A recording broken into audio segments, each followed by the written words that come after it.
right. That's right. Silence is correct. He's very friendly. Look like a tranny, which is, to be truly mistaken for a tranny in the East Village is difficult, but I accomplish it daily. So, I'm a pretty girl. Thank you for not laughing. Yeah, that's great. It's true. I am, in fact, a pretty girl. So I come to you today in a different state than I usually am. I usually walk on stage and go, hello, I'm the lesbian Grinch. I hate you. But today, I come to you a lady in love. Woo! Yeah! Good. You people are like a mosaic of yourselves, just so you're aware. I'm aware, and I just want you to also be aware that you're immovable. Good. It's just how I like it. And it's weird because it's hearkening in my mind all these ideas, and I happen to be a lady who dates ladies, as you do when you grow up Catholic in the Midwest. You become a homosexual, move to New York.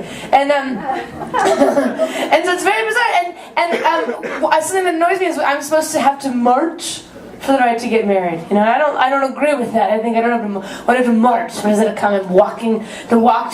That's a lot of walking. And I don't know about you, I don't think we should have to move at all if we, it's not if we're getting paid for it, then not. So, and it's also a way to walk for saying I'm even sure I won. Like I support my own fear of commitment in addition to my right to get married. I don't know why I have to choose. And they want me to. And then the marches are always so early. And I've never been a fan of that. Even when I was young, and they'd go, Lady Scoutington, you have to go to kindergarten. I'd go, 9 a.m. I don't think so. It's not going to work for me. And they went, okay, noon. You can go to noon kindergarten. I got to go to special school. Started at noon, and I got to draw things, and then I turned out this well. And so that's, jokes on you, family, for listening to my urges. And so we have to march to get married. I don't like it. And it's like, ugh. Get so early and march for, and I believe other people should get married, but just don't tell my girlfriend, because then I'm fucked, because I'm going to have to show them, like, can you? And I'm like, it's illegal for me. I'm that bad at relationships. Isn't that funny? They made it a crime for me to get married, because I really am not good at it. So, yes, and so I went on a march, and I was very early in the morning. I didn't understand why I couldn't get married at noon. We had to get married at 9. It worked for kindergarten. Why didn't it work for this? And we were marching, and I saw this little Twinkie gay boy. It was downtown Twinkie gay boy, and he had this big sign, and it just said, I mean, come on. I was like, that's right. Passive aggression will win us this right. And then we won't have to march anymore, Twinkie gay boy. I want to march with him, this whole march. And we're kind of apathetic marching and being beautiful. And I was like, yes, we want to get married because we as gay people are like the gift that keeps on giving. People go, you're too pretty to be gay. And I go, that doesn't make sense. Think about me having sex with a woman. It's a gift that keeps on giving. You're welcome. Tell me I'm too pretty for anything. I can do whatever I want. My sister's very straight. My sister's like, I feel like on Sex and the City I'm very Charlotte. She dresses up like these characters and she goes out, and I look at her like, I don't know what to do. And then she'll get upset. And she'll go, you didn't even notice my new shoes. You didn't notice my haircut. And I'm like, I don't care about shoes or hair. She's like, well, they matter. And I go, they don't matter to me. She goes, well, you're my sister. You have to care about these things. I go, how do you figure? She goes, well, you love me unconditionally. And I go, okay. And then she goes, you've made me mad. You have to say something nice about me to remedy this, because you hurt my feelings by not noticing my shoes. Just say something nice to me. And I looked at her and I went, okay, think. And then done, conversation over. I was in the hot water for not knowing something nice to say to my sister. And I looked back and think. She's like, what? And I was like, I don't know, your shoes are chewy. And they look like they cover your feet solidly. Men like shoes on women, so you're good. And I look back at my childhood, and she's older than me, and growing up we were really close in the way that, like, if one time we were eating ice cream and hers fell.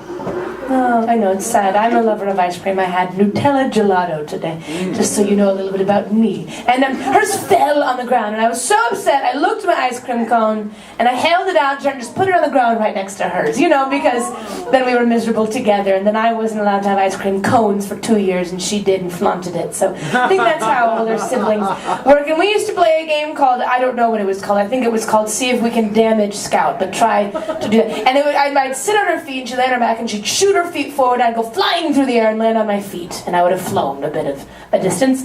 We've played this game. No, sometimes we call it koala bear. That's fully nonsensical, but I was a child, and koala bears are drunk most of their lives, so I think that's a fair. Have you ever held a koala? I held a koala. They're great. Koalas are these big teddy bear things, and they're drunk. Eucalyptus is alcohol, and they just look at you and they go, "What is that?" I'll have that then.